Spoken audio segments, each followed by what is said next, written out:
Assalamualaikum warahmatullahi wabarakatuh. Alhamdulillahirabbil alamin wassalatu wassalamu ala asyrafil anbiya'i wal mursalin wa ala alihi wa sahbihi rasulillahi ajma'in. Amma ba'du.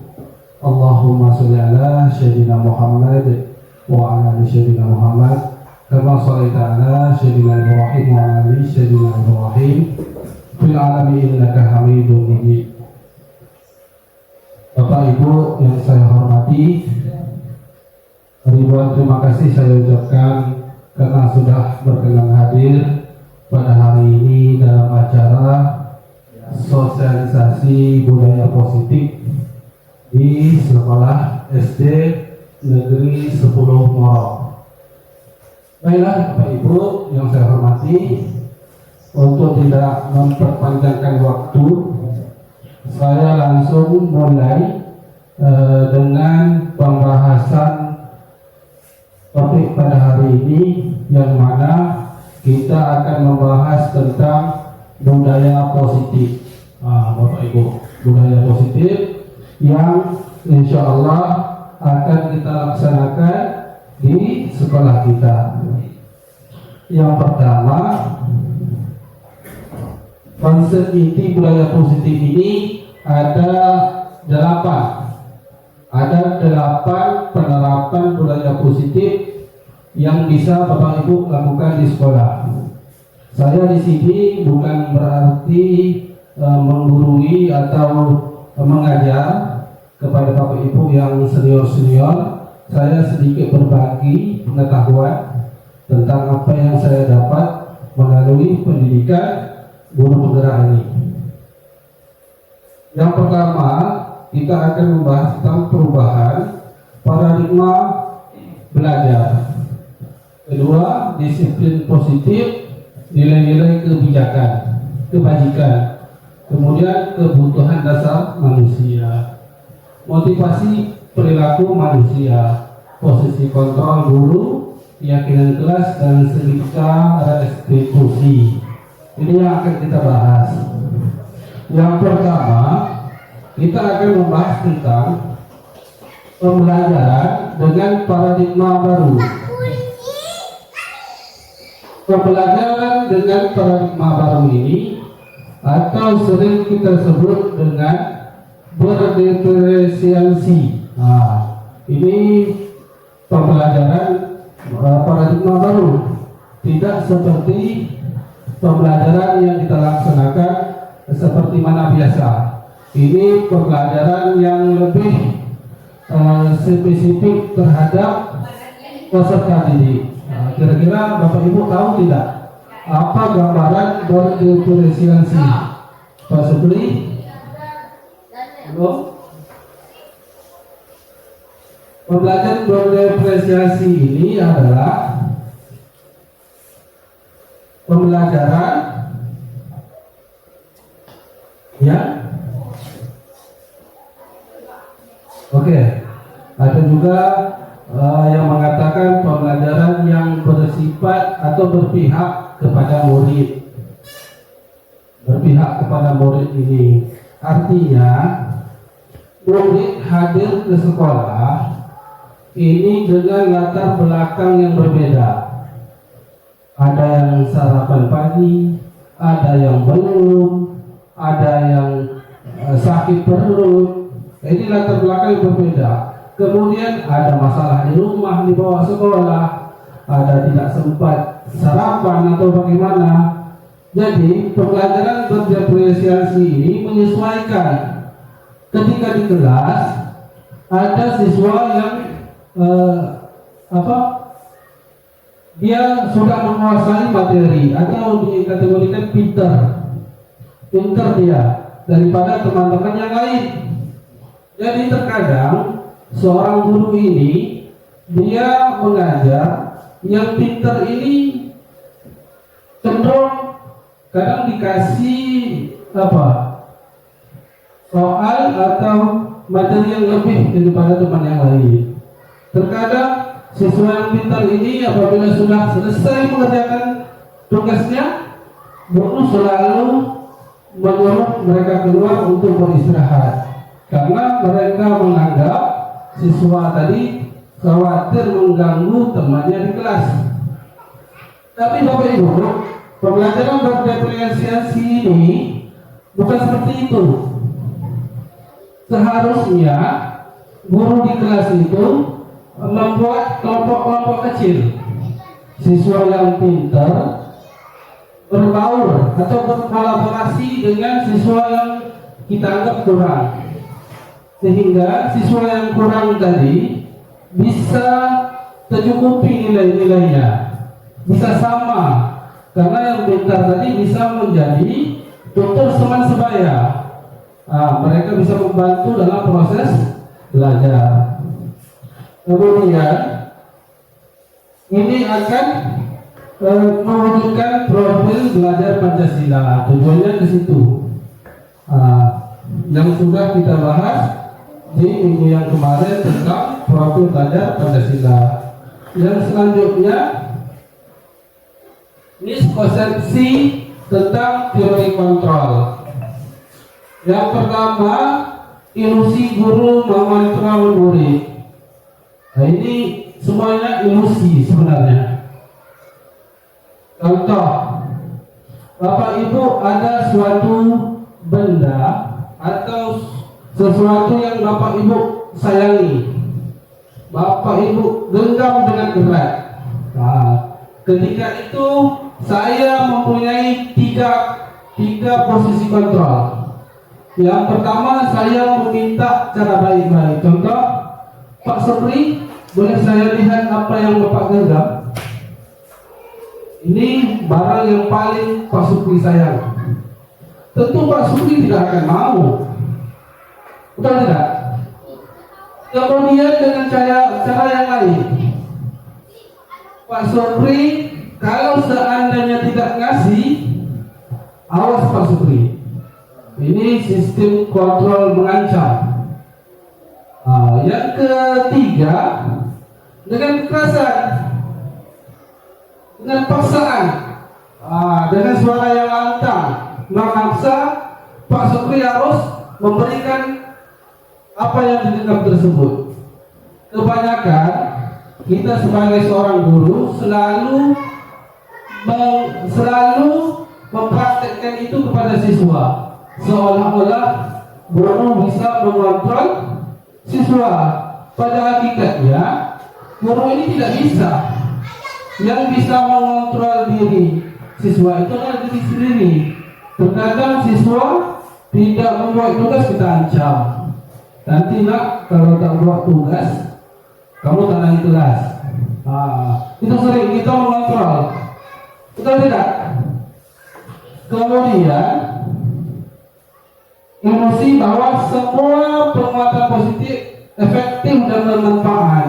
Terkadang kita sering berilusi bahwasanya penguatan positif ketika ada seorang siswa yang di kelas itu kurang bersemangat atau agak malas dia, kita kasih penguatan positif, kita panggil. Kalau kamu belajar dengan baik, kalau kamu belajar dengan tekun, insya Allah Bapak bantu nilai kamu. Betul? Insya Allah kamu naik kelas. Itu kan penguatan positif. Pada hakikatnya, tanpa kita memberi penguatan tersebut, kita pun tidak bisa mengontrol siswa. Siswa itu dia bisa mengontrol dirinya sendiri. Terkadang kita mengiming-imingkan dengan penguatan positif tersebut. Kemudian yang selanjutnya, emosi bahwa kritik dan membuat rasa bersalah mampu menguatkan karakter.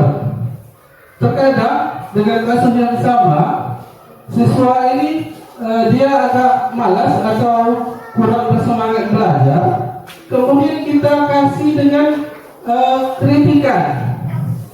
Tak kasihan Mika, mak bapak Mika susah payah mengelahkan Mika.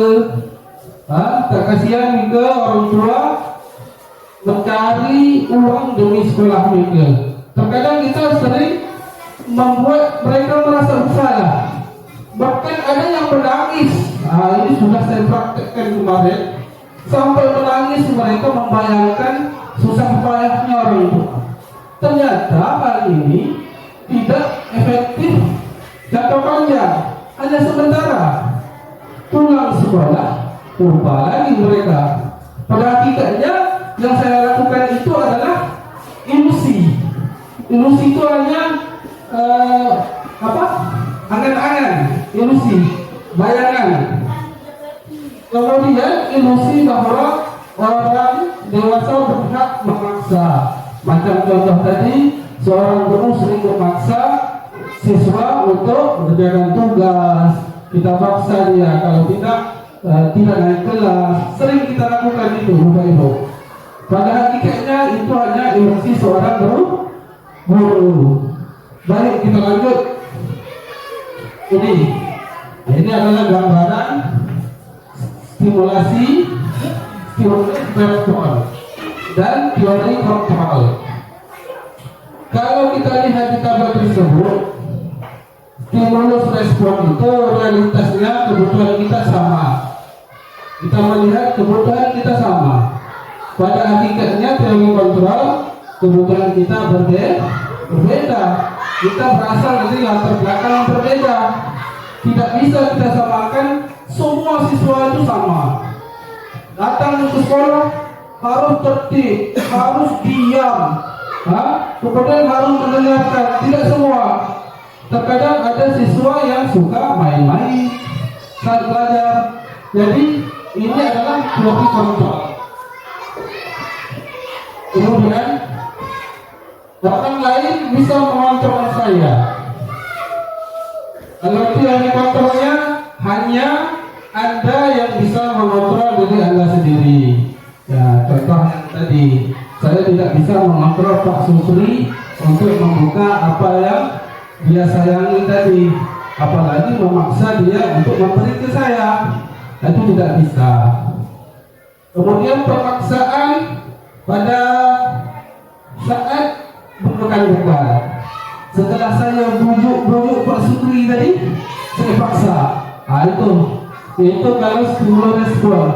Tapi kalau teori kontrol, kolaborasi dan konsensi menciptakan pilihan baru, yakni keyakinan kelas. Di mana kita Bapak-Ibu di kelas kita tidak bisa seperti yang pada tadi memaksa Pemaksaan adalah suatu bukan yang gagal. Kita akan buat di kelas itu sebuah ketentuan, atau kita bekerja sama dengan siswa untuk menciptakan keyakinan kelas. Seperti apa keyakinan kelas? Begini Bapak Ibu, setiap awal masuk sekolah, apalagi ini awal-awal tahun masuk tadi, awal tahun ajaran baru, seharusnya kita guru harus membuat yang namanya keyakinan kelas tadi. Apa contoh keyakinan kelas? Ada yang tahu keyakinan kelas itu seperti apa? Keyakinan kelas ini biasanya dibuat oleh wali kelas ataupun disebut dengan kesepakatan kelas. Contoh, siswa di dalam kelas tidak boleh makan. Itu salah satu keyakinan yang kita buat di kelas. Kemudian berpakaian harus rapi, tidak boleh membuang sampah di kelas. Itu keyakinan kelas yang kita buat. Atau tidak boleh bermain gadget saat belajar. Seperti itu keyakinan kelas, Bapak Ibu. Kemudian model berpikir menengah, menang atau kalah. Terkadang kita kalau ada siswa yang berkelahi gara-gara ngambil tape X atau roll, tetap kembali. Jadi Terkadang kita sebagai seorang guru kita mencari yang menang yang kalah, siapa yang menang siapa yang salah tetaplah salah, yang menang jadinya. Pada hakikatnya kalau kita melihat dari teori kontrol tidak seperti itu Bapak Ibu. Ada yang namanya model segitiga restitusi. Segitiga restitusi ini sudah saya praktekkan melalui video YouTube yang saya bagikan tadi malam. Bahwasanya segitiga restitusi ini kita bisa menggali apa penyebab masalah tersebut bisa terjadi. Kemudian kita tawarkan solusi kepada siswa untuk segera memperbaiki kesalahan yang mereka buat. Ini adalah contoh paradigma stimulus respon ke pendekatan teori kontrol. Yang harus kita pegang saat ini adalah teori kontrol.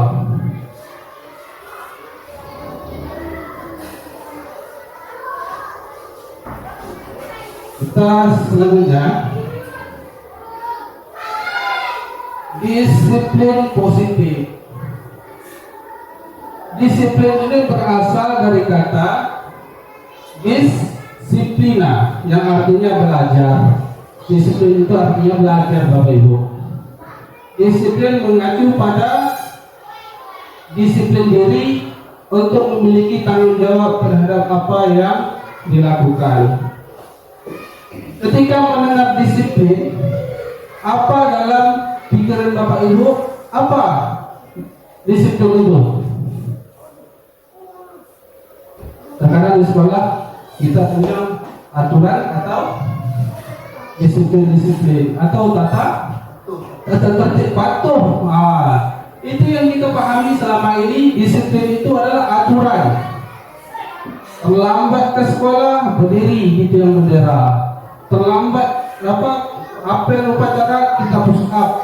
Nah ini yang sering kita pikirkan bahwa disiplin itu adalah hukuman. Pada hakikatnya disiplin positif ini adalah merupakan salah satu cara penerapan disiplin yang bertujuan untuk menumbuhkan kesadaran serta memberdayakan peserta didik tanpa imbalan penghargaan, ancaman atau hukuman.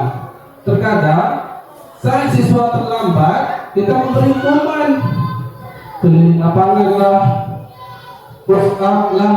Tapi kalau pembelajaran PJOK itu masih wajar, karena dalam kategori pemanasan. Tetapi kalau pelajaran agama, saya suruh berkeliling, kan tidak relevan.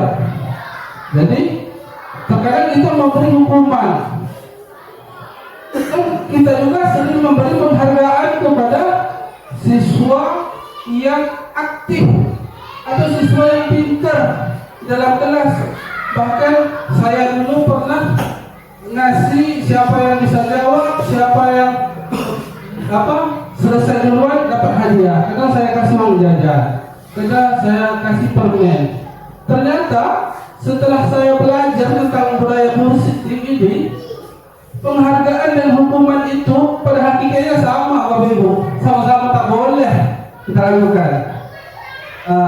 Kita kasih penghargaan permen paling kecil atau pena kita kasih kalau dia pintar. Ternyata itu sama dengan hukuman. Dia akan belajar giat apabila dia dikasih penghargaan tadi. Begitu Bapak Ibu ya, disiplin tadi. Selanjutnya kita akan membahas tentang nilai-nilai kebajikan.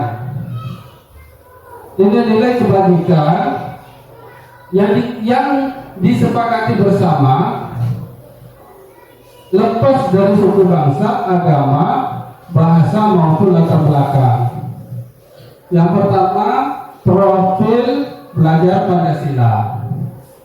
Beriman dan bertakwa kepada Tuhan Yang Maha Esa dan berakhlak mulia, berkebinekaan global, gotong royong, mandiri, kreatif dan benar kritis.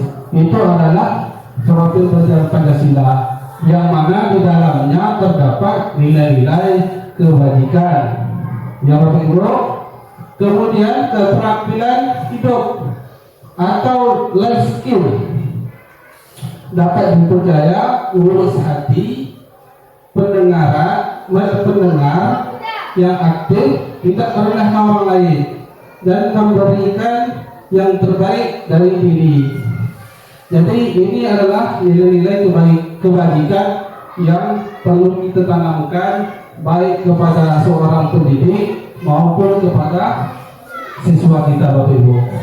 Apalagi sekarang kita sudah menerapkan kurikulum Merdeka, yang mana salah satunya ada P5 tentang beriman dan bertakwa.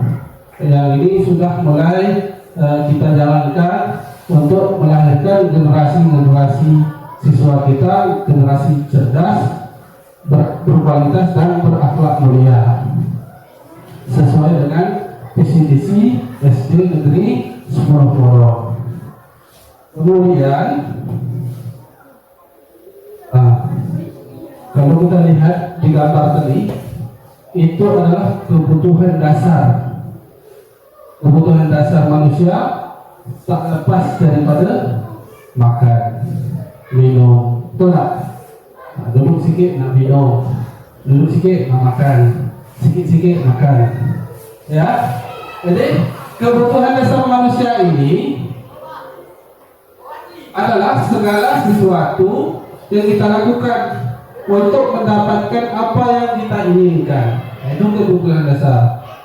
Seluruh tindakan yang kita lakukan memiliki tujuan tertentu, dan semua usaha terbaik yang kita lakukan adalah dalam rangka agar kebutuhan dasar kita terpenuhi dengan baik.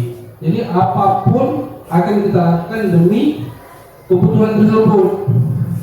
Dari gambar tadi maka dapat kita uraikan menjadi 5 kebutuhan dasar manusia. 5 kebutuhan dasar manusia ini, yang pertama survival. Survival ini contohnya seperti tadi, makanan, pakaian, tempat tinggal, keamanan, kesehatan. Itu adalah kebutuhan kita, dan kebutuhan kita ini harus kita penuhi. Ya Bapak Ibu, tak makan 2 hari, sakit tidak, betul? Pakaian juga kita butuh pakaian, tempat tinggal, dan selanjutnya kita butuh yang namanya love atau belong. Yakni rasa diterima, diperlukan, berbagi, kerjasama, mandiri, menjadi bagian dalam kelompok. Yang pertama, rasa ingin diterima. Terkadang ketika kita belajar mengajar dalam kelas, kita membagikan siswa ini beberapa kelompok. Terkadang ada siswa yang tidak mau bergabung dengan kelompok yang sudah kita bagikan. Kira-kira kenapa siswa tersebut tidak mau? Kalaupun dia mau, dia tidak begitu aktif, cenderung dia main sendiri. Kira-kira mengapa itu Bapak Ibu? Ada yang tahu mengapa siswa kadang setelah kita bagi kelompok dia cenderung main?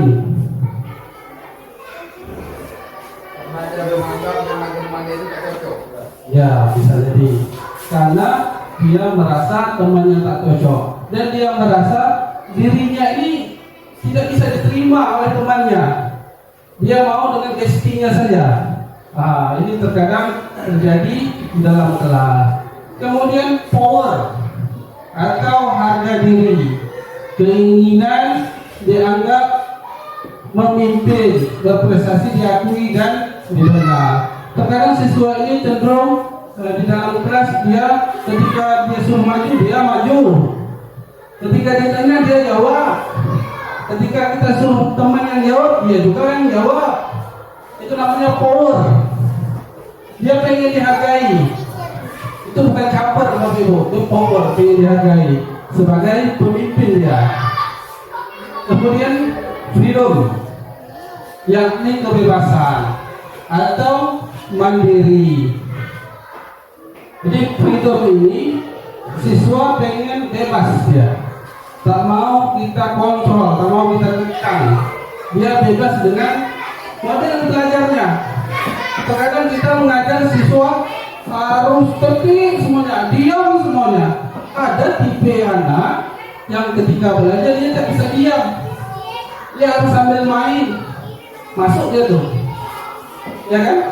Kadang kita tidak, kita pengen seperti seminar, diam semuanya mendengarkan kita. Pada hakikatnya proses belajar di kelas ini siswa lah yang lebih aktif daripada guru. Guru hanyalah sebagai fasilitator, murid yang lebih aktif. Jangan murid diam, guru yang banyak bercakap, berceramah di depan. Kita bagikan mereka di proyek atau tugas-tugas atau berkelompok supaya mereka bisa menyelesaikan materi yang kita berikan.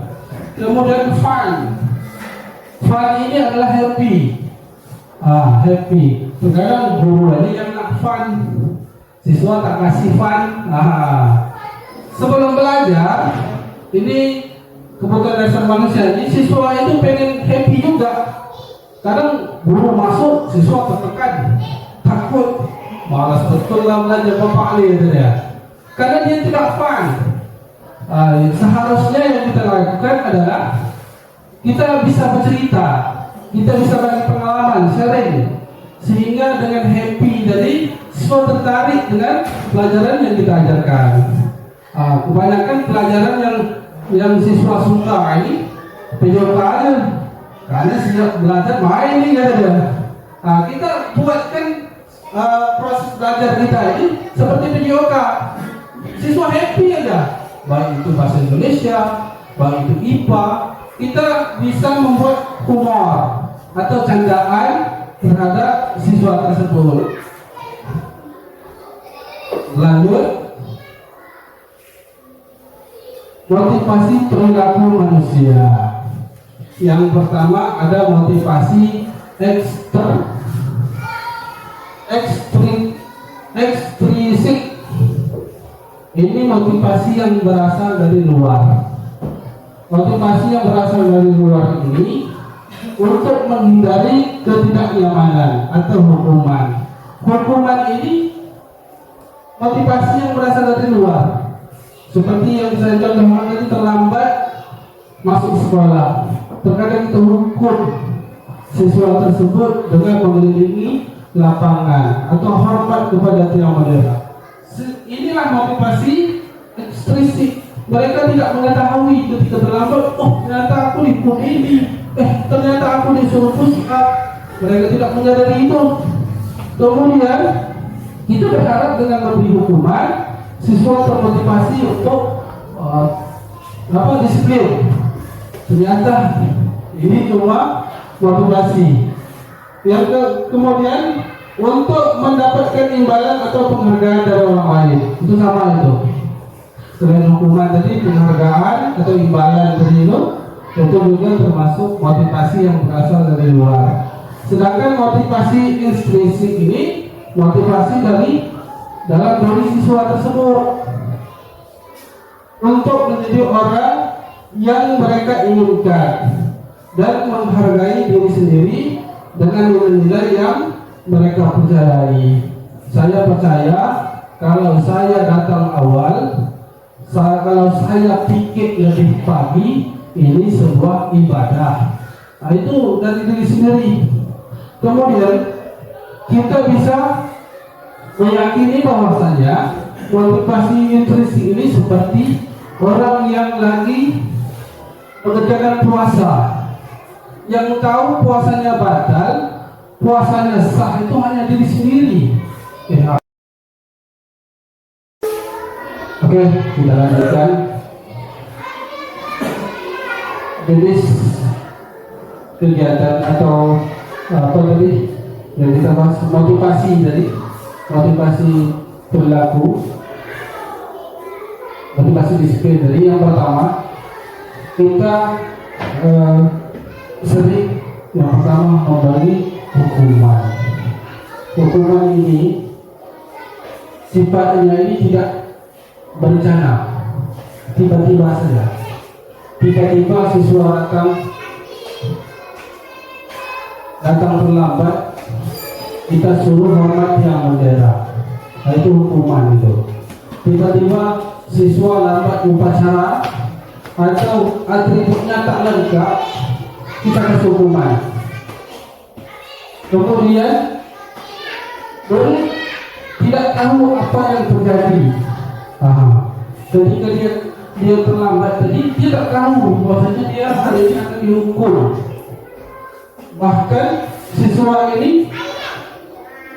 tak jarang kita beri hukuman fisik.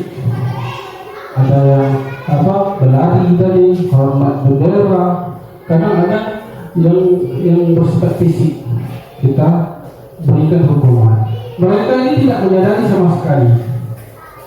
Yang kemudian konsekuensi ini kalau kita pahami seperti aturan atau tata tertib sekolah. Itu sering itu terencana atau disepakati aturan sekolah. Siswa datang jam 7.30, masuk jam 7.30, upacara jam 7. Itu memang sudah ada aturannya. Jika tidak melaksanakan, biasanya kita mendapat konsekuensi dari aturan yang telah dibuat. Kemudian dari konsekuensi yang kita buat, murid tetap merasa tidak nyaman dengan aturan yang kita buat tadi. Kemudian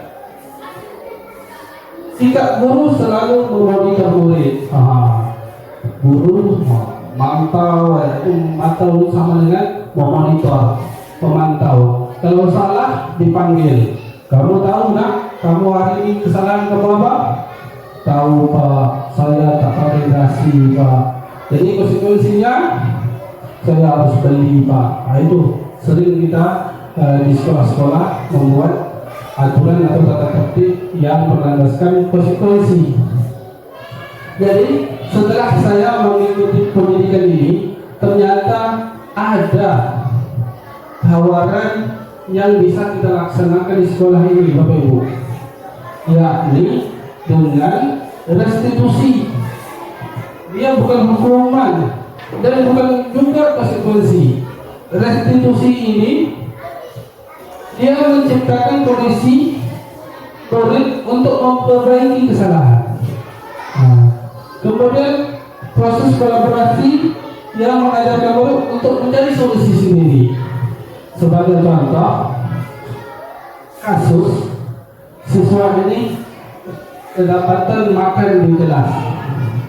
Terkadang seorang guru gondok melihat siswa yang makan-makan, sehingga guru memberi hukuman atau konsekuensi terhadap siswa tersebut.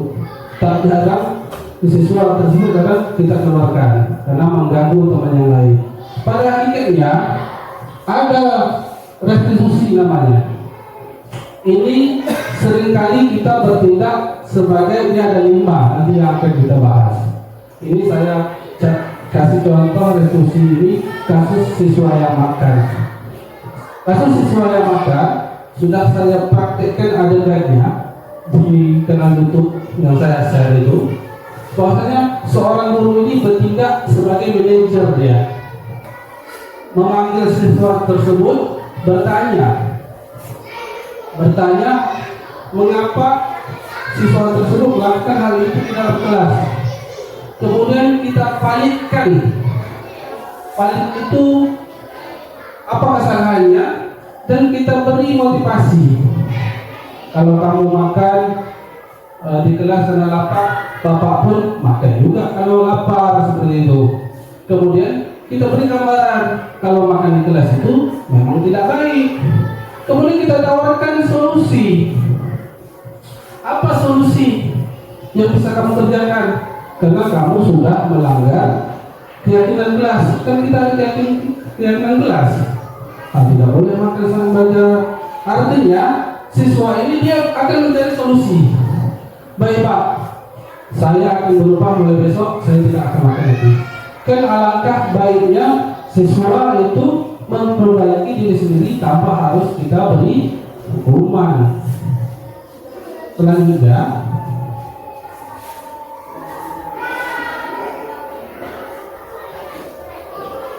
ini posisi kontrol.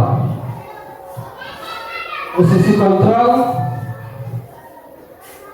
yang insya Allah sudah kita lakukan. Nah, ini Bapak-Ibu, ada 5 posisi kontrol. Kira-kira harus ini masuk Pak Rusli? Masuk Pak? Duduk aja dalam Pak. Kira-kira selama ini kita berada di posisi yang mana?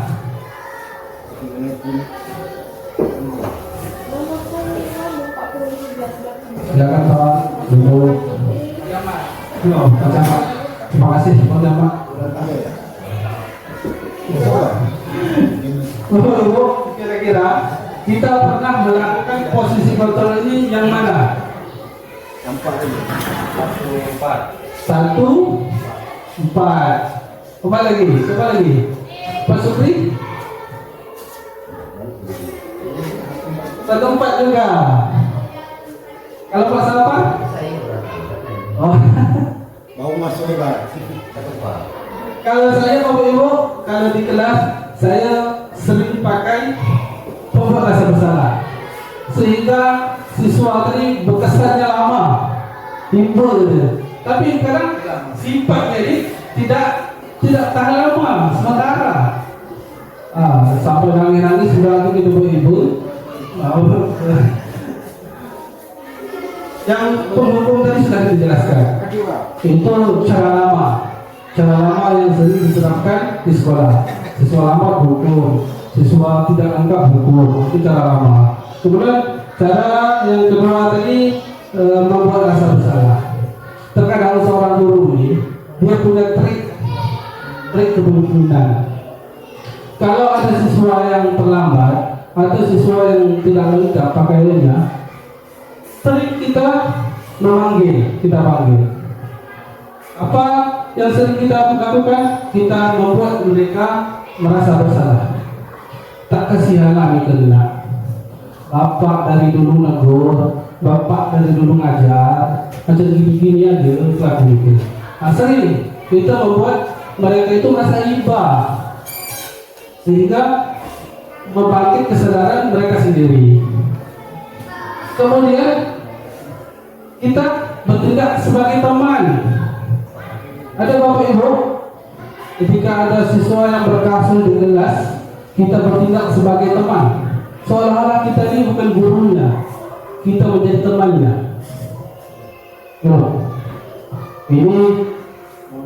Ini pernah saya buat, tapi saya tak tahu ini ternyata teman.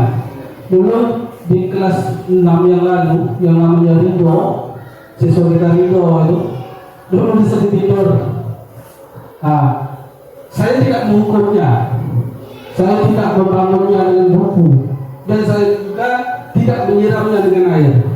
Setelah dia bangun, baru saya tanya, kenapa kau di kelas sering tidur itu? Saya Pak, malam saya kucing Pak, ikut udang. Itu yang lama. Ikut udang Pak, saya ngantuk. Jadi saat itu saya kasih motivasi. Saya tidak menghukum. Adalah contoh sebagai teman. Kemudian pemantau ini, kalau ada siswa yang salah, cara kerjanya, kamu tahu kesalahan kamu? Tahu Pak, saya tak pakai sepatu Pak. Sering itu kan? Sekarang kamu sudah melanggar aturan sekolah, pulang. Begitu kan? Kita suruh siswa tadi pulang. Itu pemantau. Tetapi ada solusi yang ketiga, solusi yang kelima. Ini yang kita bisa terapkan di sekolah. Tidak itu menghukum, tidak mau kita membuat rasa bersalah. Tetapi kita sebagai manajer, pemimpin, kita bisa panggil siswa tersebut dengan menggunakan metode segitiga restitusi tadi. Yang ini restitusi. Kita tawarkan dia, kita tanya apa kesalahannya, kita cari solusinya. Kemudian mereka bisa memperbaiki diri sendiri. Ini sistem kerja manajer yang bisa kita terapkan di sekolah kita. Siswa tidak merasa dihukum, siswa tidak merasa dia dipantau, tapi siswa merasa nyaman. Walaupun dia membuat kesalahan, insya Allah dengan pendekatan manajer, siswa tadi tidak akan mengulangi kesalahan lagi. Ini juga saya ada dua video kasus yang saya share di YouTube tersebut, siswa yang terlambat dan siswa yang makan di kelas. Jadi sistemnya seperti itu, itu sistem yang ditawarkan ketika saya belajar di pendidikan tersebut. Dan selanjutnya 5 kebutuhan dasar manusia. Kasus siswa tidak memakai atribut yang lengkap. Ini terkadang kita sering memberi hukuman. Contoh hukuman hormat pada bendera selama 1 jam. Ya, kadang tak buat tugas pun suruh berjemur. Itu hukuman. Kemudian beberapa kali, ini contohnya yang kedua, membuat rasa bersalah. Beberapa kali bapak harus memberitahu kamu selalu saja mengecewakan bapak. Kamu selalu saja begitu. Itu membuat rasa bersalah. Sampai berbusa bapak nasihat kamu. Sering itu kan bapak ibu? Ini sistem contoh kasus terhadap siswa. Yang kedua, kita sebagai teman. Jika ada siswa yang tidak memakai dasi atau memakai topi atau salah pakai baju, kita bisa mengontrol mereka sebagai teman. Apa contoh?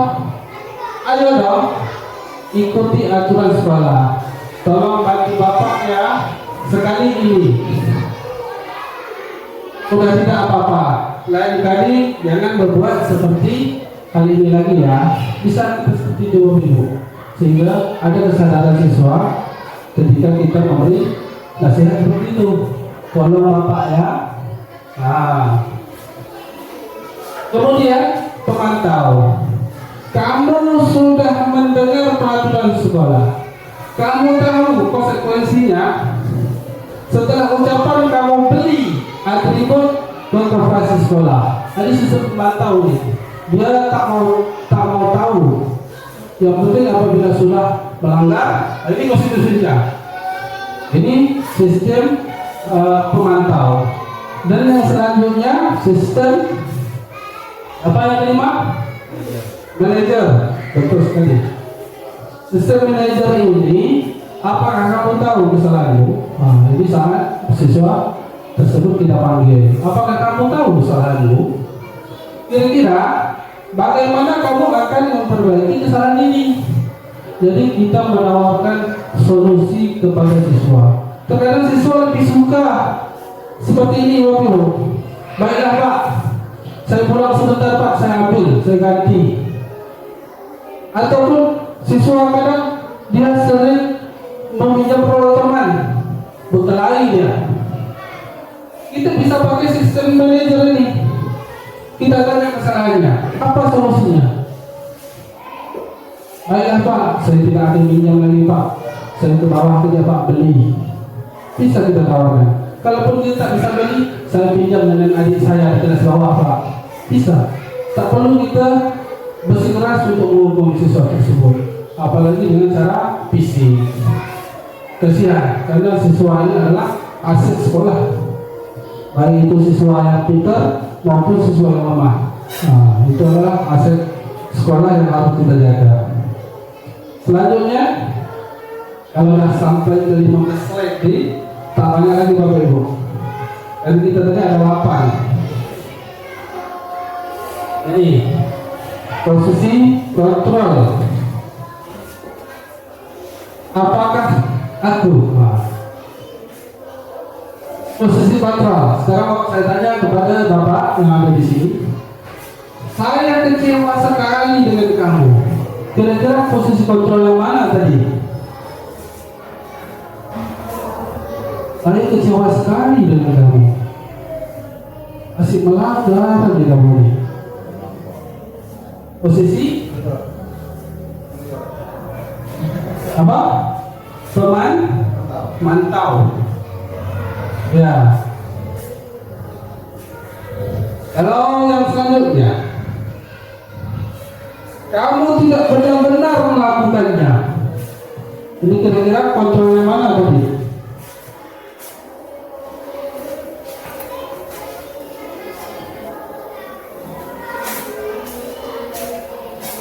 Kamu tidak benar-benar melakukannya. Posisi yang mana? Pak Supri. Ada 5 tadi Pak Supri. Ini 5 tadi ya. Menghukum, merasa bersalah, teman, pemantau, dan manajer. Pertanyaannya yang pertama tadi, saya kecewa sekali dengan kamu. Pemantau. Lanjut, kamu tidak benar-benar melakukannya. Nah, kamu tidak benar-benar melakukannya. Ya, oh ya. Ini yang memantau. Dia mau memantau ya. Lalu ada konsekuensinya. Kalau yang pertama tadi saya kecewa sekali dengan kamu. Membuat rasa bersalah. Kalau sudah membuat rasa bersalah, siswa tadi kan iba. Kemudian apa rencanamu untuk menyelesaikan masalah ini? Kita tawarkan solusi. Kira-kira posisi kontrol? Manajer. Betul sekali Pak. Yang selanjutnya, ayo lakukan demi Bapak atau Ibu ya. Teman. Mantap Pak. Gak masuk.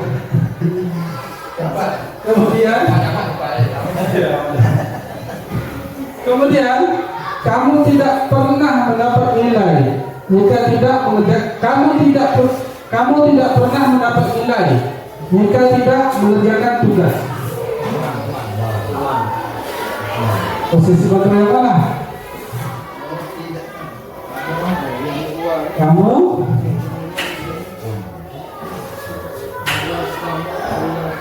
mana tuh?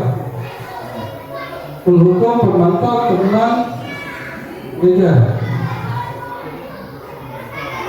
Kamu tidak pernah mendapat nilai jika tidak mengerjakan tugas. Kamu tak dapat nilai jika kamu tidak mengerjakan tugas. Nilai kalau tidak tugas. Ya ada masalah. Dia jangan. Dia tapi jangan. Ya. Hukum. Berarti jika tidak mengerjakan berdasarkan posisi kontrol hukuman bisa kita hukum kalau siswa tidak mengerjakan rasa bersalah bisa. Posisi kontrol jika tidak mengerjakan tugas maka tidak bernilai atau dengan konsekuensi, ya kan? Nah, selanjutnya kita akan membahas tentang keyakinan kelas. Keyakinan kelas ini biasanya dilakukan oleh wali kelas. Bagaimana pula Pak? Kami guru agama PPOK kita kelas, semua kelas bisa kita buat keyakinan belajar. Keyakinan kelas ini mengapa disebut dengan keyakinan kelas? Bukan peraturan kelas.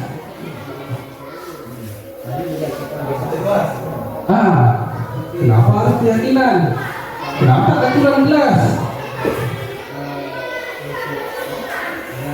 Kalau keyakinan, sekarang kita sering berpikir tentang keyakinan atau kepercayaan, betul? Tetapi ini tentang keyakinan kelas, bukan peraturan kelas. Kalau peraturan kelas sudah ada kayak dinding itu, papan-papan aturan kelas. Salah satunya tidak boleh main HP, ya kan? Yang bawah sekali. Kalau ini keyakinan kelas. Keyakinan kelas ini, Bapak Ibu, apalagi di tahun ajaran baru, seharusnya saya pun baru dapat ilmu. Seharusnya kita akan buat keyakinan kelas. Contoh sederhana, kita bisa memakai karton, kemudian kita bisa memakai kertas yang berwarna. Kita kasih kepada siswa untuk membuat keyakinan. Apa contohnya? Yang saya katakan tadi, siswa A membuat tidak boleh bermain saat belajar. Siswa B membuat tidak boleh makan ketika belajar. Siswa C membuat tidak boleh buang sampah di dalam kelas. Itu keyakinan. Kalau sudah siswa yang membuat, nanti kan dia ditempel di depan. Siswa akan ingat dengan apa yang dia tulis. Masuk tepat waktu, disiplin. Jadi siswa akan ingat. Inilah namanya keyakinan kelas. Yakin dia dengan apa yang dia buat. Ditempel di depan kelas. Kalau kami guru mapel ini bisa juga buat namanya keyakinan belajar. Ketika kita belajar, kita sudah ada keyakinan yang kita sepakati, atau keyakinan ini disebut dengan kontrak belajar. Kita akan buat kesepakatan. Siswa ketika belajar agama, yang pertama siswa harus bisa membaca surah pendek. Begitu juga dengan guru yang lain. Dia bisa membuat kontrak saat belajar saja, atau membuat keyakinan saat belajar saja. Itu memang harus ada beberapa. Kita buat di kelas. Sehingga apabila siswa kedapatan makan di kelas, kita bertindak sebagai manajer, jangan sebagai penghukum. Kita tanya, kira-kira kamu melanggar keyakinan kelas yang mana? Itu siswa akan menjawab, ya Pak, saya melanggar keyakinan kelas, tidak boleh makan kelas. Lalu kita pun bisa menawarkan solusi, sehingga siswa bisa memperbaiki apa yang mereka buat tadi. Itu bentuk daripada keyakinan kelas, bukan aturan kelas. Selanjutnya,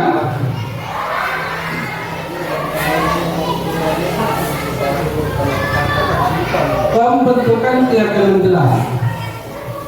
Keyakinan kelas ini sifatnya ini abstrak, bebas dia.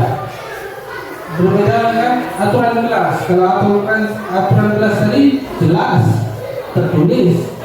Keyakinan kelas ini dia abstrak. Kemudian universal, dia bebas. Lintas agama bisa, atau dia bisa juga memuat dengan nilai-nilai Prophet Pancasila. Salah satunya beriman dan bertakwa kepada Tuhan Yang Maha Esa. Di situ bisa buat keyakinan kelas. Ketika tepat waktu sholat, ketika waktu sholat sudah tiba, harus berhenti belajar, harus sholat. Kan bisa. Itu namanya pernyataan universal. Kemudian dibuat dalam bentuk pernyataan positif. Terkadang kita membuat aturan, pernyataannya banyak pernyataan yang kalimat negatif. Contoh, jagalah kebersihan, atau jangan membuang sampah sembarangan. Itu kalimatnya itu kalimat negatif, jangan. Karena ada kalimat larangan. Kalimat yang pengen kita buat adalah bentuk kalimatnya positif. Kalau jangan buang sampah, kita ganti, jagalah kebersihan, atau buanglah sampah pada tempatnya. Itu kalimat-kalimat positif. Atau jangan merokok, kalimat negatifnya kita buat area merokok. kan begitu. Kita buat tempatnya, atau di dalam ruangan dilarang merokok di dalam ruangan. Alangkah baiknya, alangkah baiknya kalimat itu kita ganti, bukan jangan merokok di dalam ruangan. Kira-kira terima kasih sudah tidak merokok dalam ruangan ini. Jadi orang yang membaca itu membangun kesadaran, karena kesadaran kalimat positif tadi. Dia tidak mau dia ini dilarang-larang. Kemudian sedikit saja agar mudah diingat. Jadi kalimat-kalimat itu tak perlu panjang lebar, sedikit. Janganlah kita siap. Jangan membuang sampah sembarangan. Itu banyak halnya. Jadi kalau sudah melekat kepada siswa tadi dengan kalimat yang sedikit, maka mereka mudah mengingatnya. Yang selanjutnya, sesuaikan dengan kondisi kelas dan sekolah sehingga mudah diterapkan. Jangan pula keyakinan itu ditumpuk yang bukan-bukan, yang mudah diterapkan saja, baik itu di lingkungan kelas maupun di lingkungan sekolah. Kalau sekolah namanya keyakinan sekolah, kalau kelas keyakinan kelas. Kemudian semua warga sekolah atau warga kelas dilibatkan untuk membuat keyakinan kelas. Kalau di kelas, kalau itu untuk sekolah kita libatkan komite atau warga sekitar untuk membuat keyakinan sekolah. Keyakinan sekolah, contohnya sekolah bersih atau sekolah asli, itu kita libatkan agar masyarakat sekitar tidak melepaskan hewan-hewan peliharaannya, ayam, kambing, kucing, anjing yang tidak melihara. Nah, itu kenapa kita libatkan warga untuk membuat keyakinan sekolah tersebut. Baiklah Bapak Ibu, selanjutnya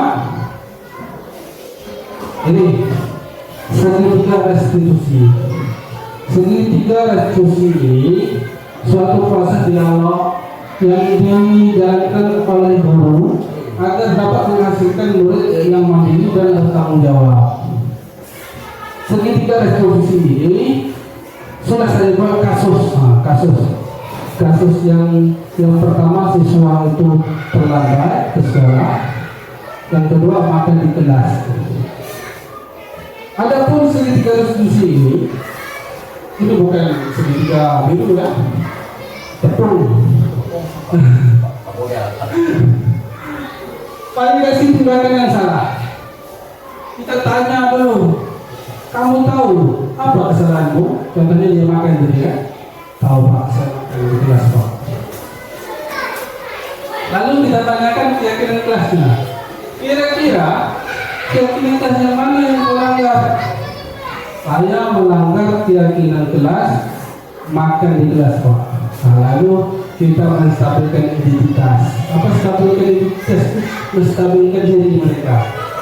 Bapak kalau lapar makan juga, tapi kalau makan di kelas itu tidak baik.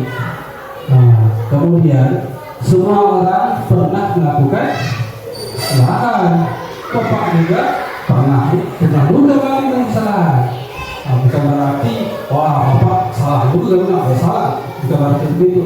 Artinya kita membuatkan identitas tertentu dari diri mereka. Lalu barulah sistem ini bisa berhasil. Siswa bertanggung jawab atas apa yang dia lakukan. Nah, mudah-mudahan dengan segitiga restitusi ini siswa bisa berubah dan menjalankan apa yang dia katakan tadi. Selanjutnya, menstabilkan identitas. Ini bisa kita ambil kata-katanya. Ketika ada siswa yang berkasus, yang pertama kita pakai kata-kata menstabilkan identitas. Ini yang bisa kita terapkan. Yang pertama, berbuat salah itu wajar. Nah, contoh tadi anak makan dalam kelas kan, atau dia berkelahi gara-gara pinjam roll, pinjam buku, pinjam pena. Kita bisa stabilkan identitas. Berbuat salah itu wajar. Kemudian kita bisa pakai tidak ada manusia yang sempurna. Bapak juga pernah melakukan kesalahan. Bapak tidak mau mencari siapa yang salah, tapi Bapak ingin mencari solusi dari permasalahan ini. Terkadang itu kalau ada tidak berkelahi, siapa salah? Siapa yang betul duluan? Sekarang kita mencari pembenaran. Dia Pak, siswa yang berbuat seperti itu mesti ada sebab. Mustahil tanpa sebab, ya kan? Sekarang itu tidak menggali sebabnya. Kamu berhak merasa begitu. Jadi dari kasus siswa yang berkelahi tadi, ternyata siswa yang mukul orang itu kata itu salah. Ternyata dia pula betul. Pak, kalau saya pakai itu Pak sampai patah. Enggak, saya saja. Memang dia yang mukul kan. Jadi kita tidak mencari siapa yang salah, siapa yang benar. Tetapi kita memberikan stabil identitas. Kamu berhak merasa begitu. Artinya kamu berhak membela diri kamu. Atau kamu dicubit, pukul teman, kita balas. Kamu berhak merasa begitu. Jadi dengan menstabilkan identitas, maka kita akan dapat mempalit tindakan. Adapun validitas tindakan yang salah tadi, pertanyaannya kamu pasti punya alasan mengapa melakukan hal tersebut atau hal itu.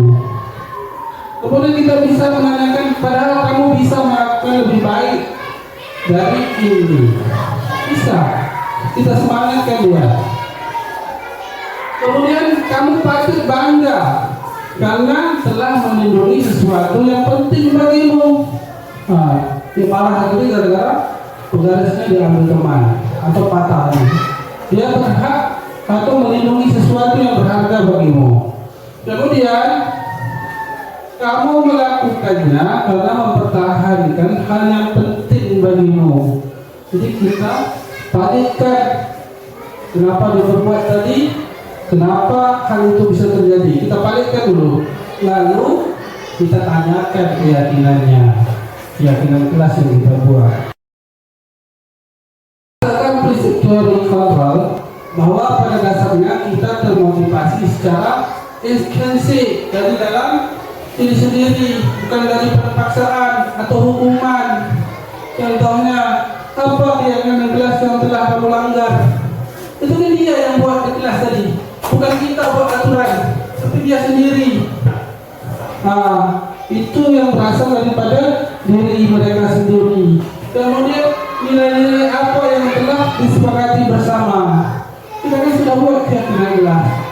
Kemudian kamu ingin menjadi orang seperti apa? Bisa. Kita tanyakan, kamu ingin jadi orang seperti apa? Kalau kamu terus saja buat gaduh, kan bisa begitu. Ya kan Bapak Ibu? Yang selanjutnya, terima kasih.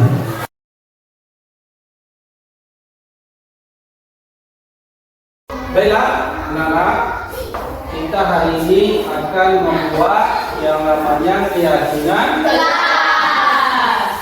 Sebelumnya kita sudah mengetahui adanya aturan kelas atau disebut dengan tata tertib kelas atau tata tertib sekolah. Namanya tata tertib sekolah. Sekarang kita buat yang namanya keyakinan kelas. Dan ini berlaku bisa di kelas saat guru kelas kalian mengajar, bisa juga saat guru mapel yang mengajar. Biasanya kita tahu keyakinan kelas peraturan kelas itu menggunakan kalimat-kalimat negatif. Apa contohnya? Kalimat negatif? Tidak boleh sampah di kelas. Sekarang kalimat yang negatif tadi kita ganti kalimatnya menjadi positif. Kalimat yang enak, kalimat yang bagus.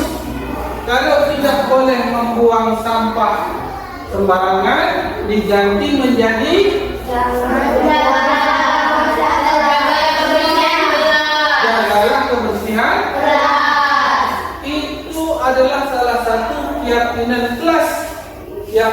bisa kita buat pada hari ini. Sekarang Bapak mau kalian menulis salah satu atau dua pun boleh, tiga pun boleh, empat pun boleh. Keyakinan kelas yang kita sepakati pada hari ini. Jika sudah Bapak kasih tugas tadi, jika sudah ditulis, maka boleh maju ke depan untuk menghafal keyakinan kelas. Oke, maju.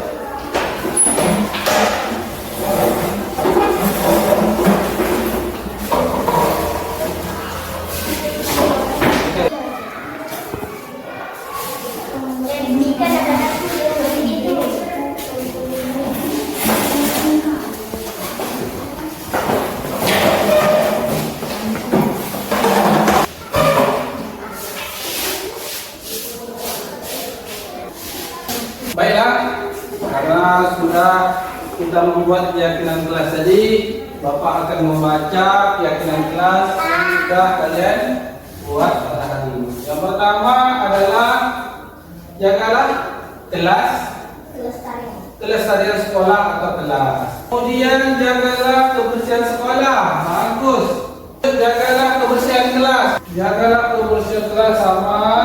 Jagalah ketertiban. Yang belum ada. Jadi di sekolah kita harus tertib. Kemudian jagalah sikap kalian di kelas. Jaga harus berbahasa dengan baik. Harus sopan. Dan yang paling penting menggunakan bahasa Indonesia dengan baik dan benar. Siapa yang buat? Dewi.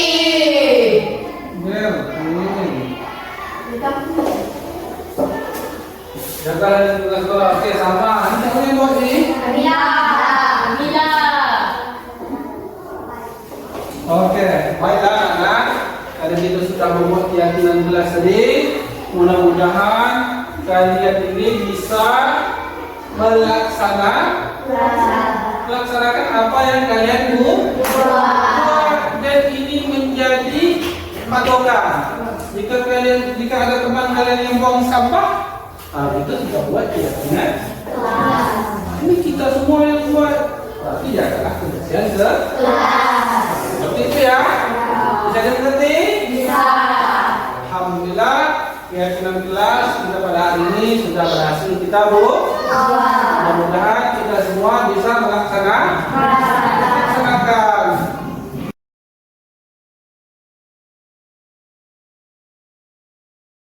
Assalamualaikum warahmatullahi wabarakatuh. Nama saya Atika, kelas 6 SD Negeri 010 Moro. Assalamualaikum warahmatullahi wabarakatuh. Nama saya Delvin, kelas 6 SD 010 Moro. Assalamualaikum warahmatullahi wabarakatuh. Perkenalkan, nama saya Nabila, saya kelas 6 SD Negeri 010 Moro. Assalamualaikum warahmatullahi wabarakatuh. Nama saya Rizky, Andika Pertama kelas 6 SD 10 Moro. Assalamualaikum warahmatullahi wabarakatuh. Perkenalkan, nama saya Lilis, kelas 6 SD 10 Moro.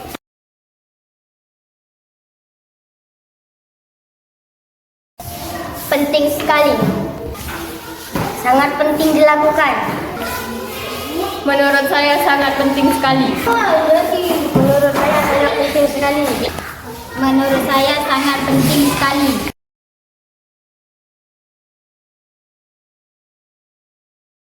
Membuat kami lebih baik. Membuat kami bertanggung jawab. Membuat kami sangat peduli. Membuat kami makin disiplin. Membuat kami makin baik ke depannya.